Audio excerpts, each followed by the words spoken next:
Hey people, do you want to revisit the MojoMojo pedal by TC Electronics MojoMojo Overdrive? I purchased this pedal 4 years ago, back in 2000, either it was late 2019 or early 2020. I noticed it because of, I learned about this pedal because of Paul Gilbert, the guitar god, the guitar legend.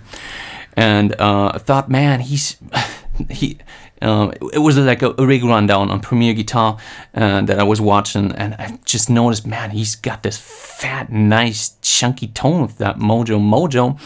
Looked up the pedal in the internet and saw that it's so affordable. Back then it was like $40, $45 maybe. It's still only $50, which is such an affordable price.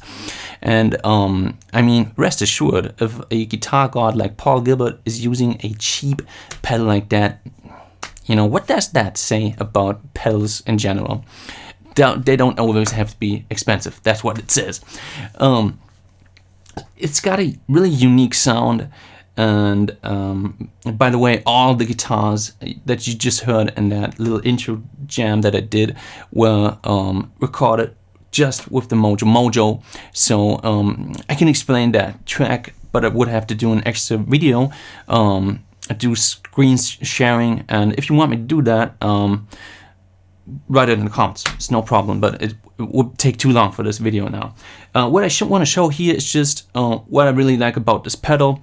First of all, it's cheap, it's affordable, it's got a nice sound. So let me show you the applications of this sound, and I also want to compare it to two other overdrives that I have on my pedal board right here, which is the BB preamp and the Boss Super Overdrive.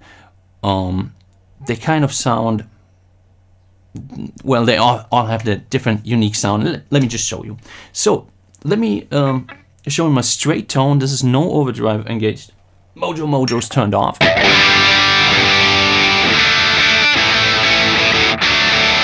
It's a Maybach Lester, really nice guitar, by the way, going straight into my pedal board, and then into the MojoMojo, into the, what do you call it, Marshall 2203. And then into the camera. Straight kind of Angus, young AC/DC kind of crunchy tone. Now the MojoMojo.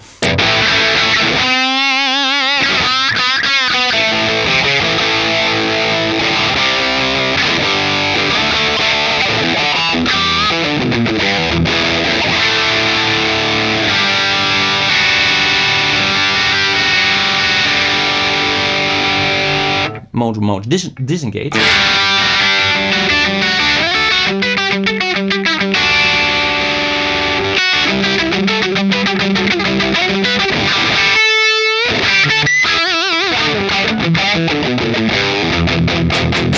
Yeah. The most obvious, there's two things that really make this thing unique sound-wise for me. It's the low-end response. It just got this, it fills up the low end, makes it really nice and chunky. Paul Gilbert refers to it, you know, as giving him a feeling of safety, and I can totally understand what he means. You turn this thing on, and it just, you know,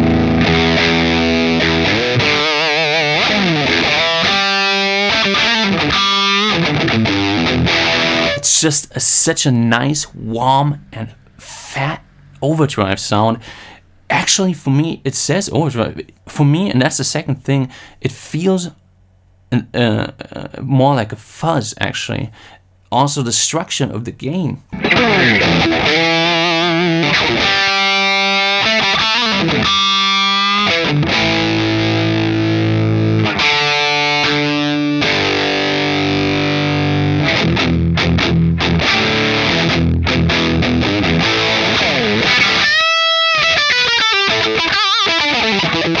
You know, the structure of the gain feels more like a fuzz pedal, and it has this fat, low bass response that also fuzz pedals, you know, 69 fuzz, for example, or fuzz phase, that's what they do. But here with the MojoMojo, it's more in a realistic kind of way, because with fuzz pedals it's often too much, you know, they get muddy. It's quite unusable for many band situations. And with the MojoMojo, it's still in a realistic kind of way, you know, it's not too much. Let's see what the knobs do here. I've got the drive knob turned up quite a bit, because here's this thing, you know, almost nothing happening when I'm right here. Now here the drive starts building up, and now there's this kind of saturation happening right here at 1 o'clock. And from this point on, there's not much happening anymore. A little bit more, it's more dense. Let's see what happens if we turn it up all the way.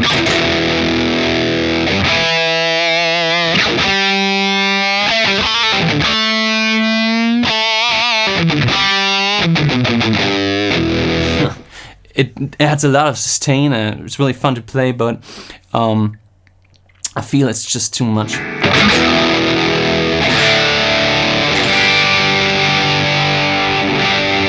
It's also really difficult to clean it up, and it's quite noisy.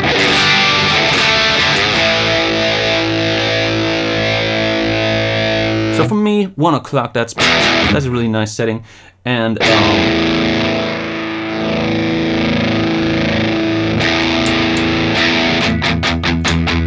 yeah, I just want to set the level so it gives a little bit of a boost, not too much. So it's kind of consolidated with the normal level of the guitar, with the line level. And just adding a little bit of boost, I kind of like that. The EQ section of the pedal, this is actually an active EQ section, I believe. So it's got bass and treble. And if I if I turn down the bass, it actually cuts out frequencies. As you can hear, it makes it sound thinner. And then there's a little groove at 12 o'clock, that's, you know, where nothing is happening with the EQ. And then you can actually boost those frequencies, so boosting the bass even more than the pedal already does anyway.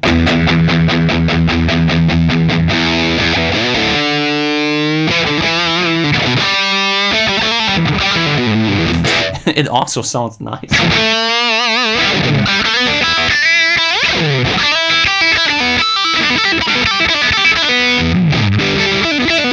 Yeah, here's the problem, you know, if you switch to kind of a darker sound from a guitar to a neck pickup, now it's definitely just too much. So that's why I don't really touch the bass knob, just leave it at that groove at 12 o'clock. It's enough. There's enough bass boost already happening.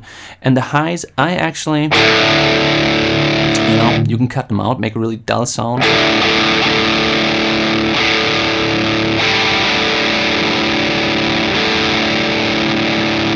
I just like to boost them just a hair, just a little bit.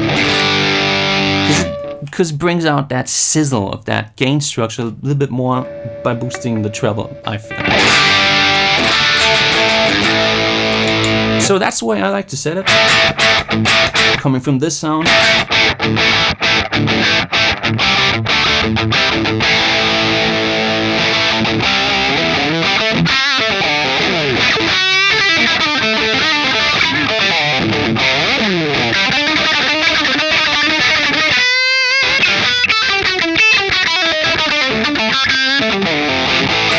So let's compare it to the BB preamp right here. This is the BB.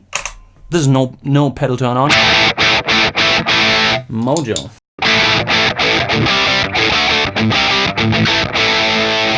And BB.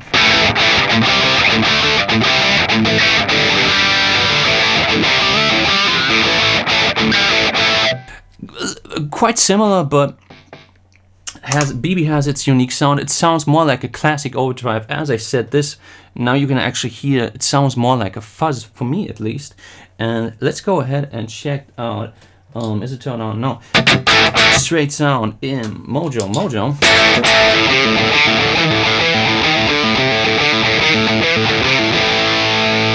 And Boss SD1.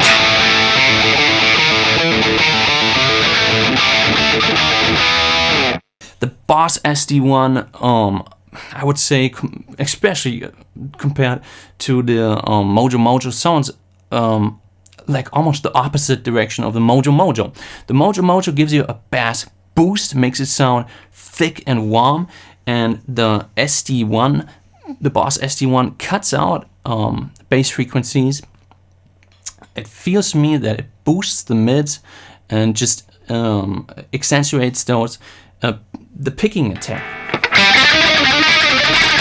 That's why it feels so good, you know, when you play speed picking stuff with the Boss.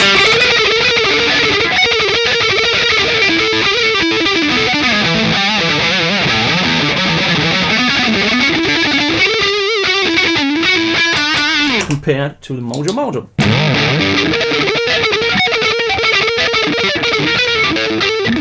You know, it sounds too woofy with the MojoMojo, playing stuff like that. Now, you may wonder, man, Paul Gilbert is playing a lot of speed picking stuff, like he's the master. First of all, he's got perfect technique, so he can kind of get away with playing with a woofy sound. But actually, he's using this. He's playing over a completely clean amp, so he's doing a little bit different than me.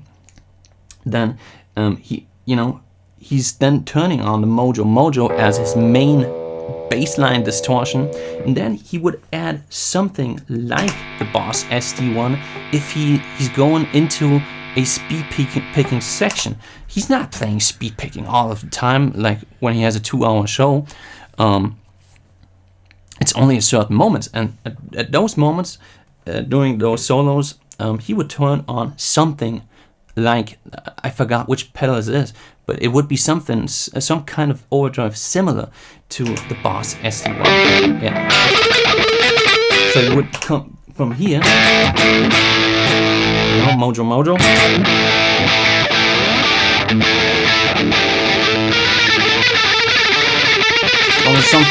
From something like this.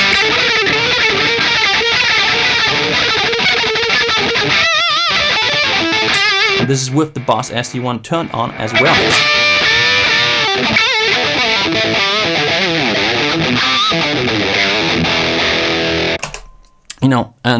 This is getting more into the topic of how to stack overdrive pedals and what to achieve by stacking them.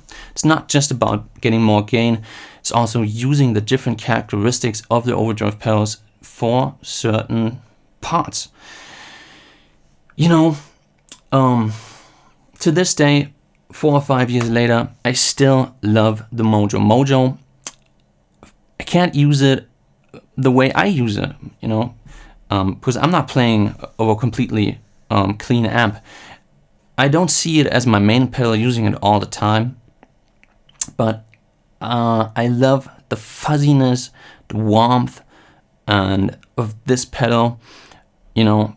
I think that the jam track that I recorded with the MojoMojo sounds awesome, and it's such an affordable pedal, $50. If you live in Europe and you wanna now purchase this pedal, check out my affiliate link. It helps me out a little bit. I get a little percentage of what Toman is gonna be earning. And it's gonna help me out just, producing videos, being a musician, getting my bills paid. If you like this video, put some comments in the box below. And thanks for watching. Subscribe, like, comment, and see you next time.